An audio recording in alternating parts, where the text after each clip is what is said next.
ہرقل شاہ روم نے ابو سفیان سے کہا، میں نے تم سے پوچھا تھا کہ اس رسول کے ماننے والے بڑھ رہے ہیں یا گھٹ رہے ہیں؟ تو نے جواب میں بتلایا کہ وہ بڑھ رہے ہیں۔ ٹھیک ہے، ایمان کا یہی حال رہتا ہے یہاں تک کہ وہ پورا ہو جائے۔ اور میں نے تجھ سے پوچھا تھا کہ کوئی اس کے دین میں آ کر پھر اس کو برا جان کر پھر جاتا ہے؟ تو نے کہا نہیں۔ اور ایمان کا یہی حال ہے، جب اس کی خوشی دل میں سما جاتی ہے تو پھر اس کو کوئی برا نہیں سمجھ سکتا۔ صحیح بخاری حدیث نمبر 51۔ حضور اکرم صلی اللہ علیہ وسلم فرماتے تھے، حلال کھلا ہوا ہے اور حرام بھی کھلا ہوا ہے، اور ان دونوں کے درمیان بعض چیزیں شبے کی ہیں جن کو بہت لوگ نہیں جانتے کہ حلال ہیں یا حرام۔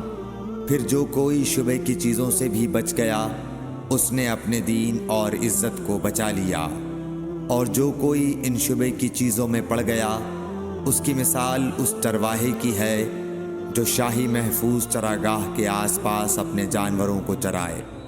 وہ قریب ہے کہ کبھی اس چراگاہ کے اندر گھس جائے اور شاہی مجرم قرار پائے۔ سن لو، ہر بادشاہ کی ایک چراگاہ ہوتی ہے، اللہ کی چراگاہ اس کی زمین پر حرام چیزیں ہیں، پس ان سے بچو۔ اور سن لو، بدن میں ایک گوشت کا ٹکڑا ہے، جب وہ درست ہوگا سارا بدن درست ہوگا، اور جہاں بگڑا سارا بدن بگڑ گیا۔ سن لو، وہ ٹکڑا آدمی کا دل ہے۔ صحیح بخاری حدیث نمبر 52۔ عبد القیس کا وفد جب حضرت صلی اللہ علیہ وسلم کے پاس آیا تو آپ نے پوچھا کہ یہ کون سی قوم کے لوگ ہیں یا یہ وفد کہاں کا ہے؟ انہوں نے کہا کہ ربیعہ خاندان کے لوگ ہیں۔ آپ صلی اللہ علیہ وسلم نے فرمایا، مرحبا اس قوم کو یا اس وفد کو، نہ ذلیل ہونے والے نہ شرمندہ ہونے والے، یعنی ان کا آنا بہت خوب ہے۔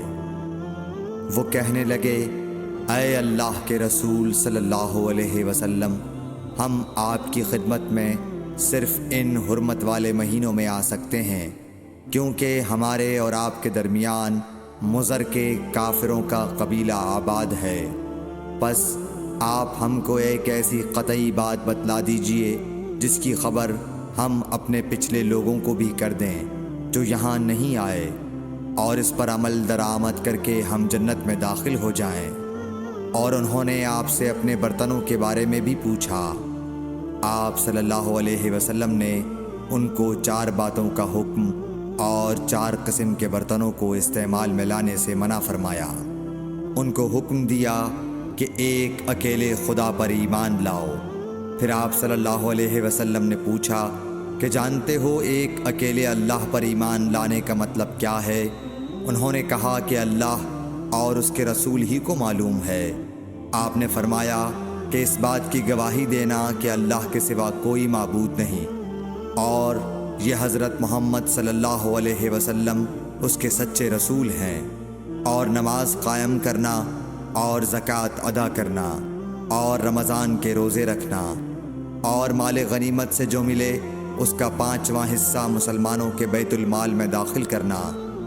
اور 4 برتنوں کے استعمال سے آپ صلی اللہ علیہ وسلم نے ان کو منع فرمایا، سبز لاکھی مرتبان سے، اور کدو کے بنائے ہوئے برتن سے، لکڑی کے کھودے ہوئے برتن سے، اور روغنی برتن سے، اور فرمایا کہ ان باتوں کو حفظ کر لو اور ان لوگوں کو بھی بتلا دینا جو تم سے پیچھے ہیں اور یہاں نہیں آئے ہیں۔ صحیح بخاری حدیث نمبر 53۔ حضرت صلی اللہ علیہ وسلم نے فرمایا، عمل نیت ہی سے صحیح ہوتے ہیں یا نیت ہی کے مطابق ان کو بدلہ ملتا ہے، اور ہر آدمی کو وہی ملے گا جو نیت کرے گا۔ پس جو کوئی اللہ اور اس کے رسول کی رضا کے لیے ہجرت کرے اور اس کی ہجرت اللہ اور اس کے رسول کی طرف ہوگی، اور جو کوئی دنیا کمانے کے لیے یا کسی عورت سے شادی کرنے کے لیے ہجرت کرے گا تو اس کی ہجرت انہی کاموں کے لیے ہوگی۔ صحیح بخاری حدیث نمبر 54۔ حضرت صلی اللہ علیہ وسلم نے فرمایا، جب آدمی ثواب کی نیت سے اپنے اہل و عیال پر خرچ کرے بس وہ بھی اس کے لیے صدقہ ہے۔ صحیح بخاری حدیث نمبر 55۔